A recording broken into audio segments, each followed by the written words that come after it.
Welcome to 3D Game Art for Beginners. In this course, you'll learn how to build game-ready assets from the ground up. We take concept art all the way through production pipelines into a real-time game engine. It is our job as 3D game artists to bring to life concept art that has been handed to us by the concept team. It's not just 3D modeling, it's translating ideas into playable, interactable pieces on a larger chessboard. Let's jump into it.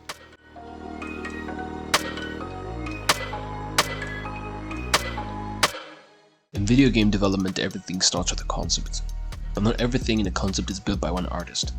We break it down into different items: props, hero assets, and environment pieces. Every asset starts with understanding the idea. Before modeling, we gather reference, study structure, material, and form. This helps us better understand and make better decisions before we begin building. From there, we follow a production pipeline. We'll model, UV, texture, and bring it all into the game engine as one cohesive, game-ready asset. We start with simple shapes, the blockout phase.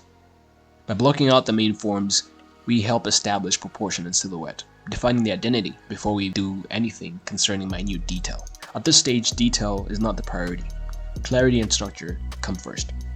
Once the model is complete, we prepare it for texturing. UV unwrapping helps define how textures will be applied across the surface. There's no right or wrong way of UV unwrapping. Depending on the type of material you're aiming for, you decide how you best want to lay out your UVs. The main point being, in a game engine, when you're concerned with lighting, especially baking lighting, UVs are crucial in achieving those results. We focus on clean seams and efficient layouts. Not perfect ones, but clean, defined across the structure of the object. After that, we'll then focus on material. Sampling out colors from the concept art is always ideal. We begin with simple texture painting inside Blender, blocking in base colors and establishing the overall look. This stage helps quickly visualize the asset before more advanced texture, and we can leave it here as a low poly textured asset. I'll take you through how to sample colors freely using free software. It's all in the works. But that's not where we stop. For more detailed texturing, we'll move into Substance Painter, an industry recognized texture painting software. First, we bake mesh maps to capture surface information. This is why Substance Painter is ideal.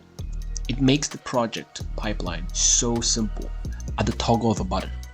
After that, we apply materials. We refine them, tweak them, maybe even make our own, add surface detail here and there.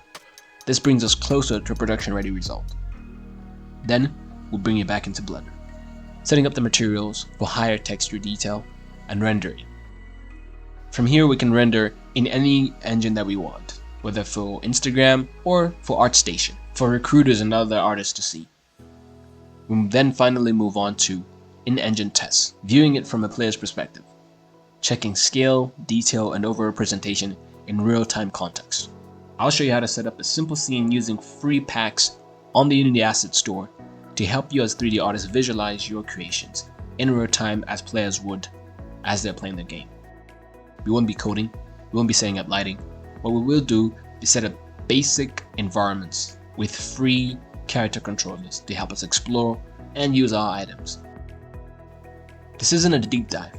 It's a broad overview of the type of work you'll be doing as a 3D game artist in a real studio.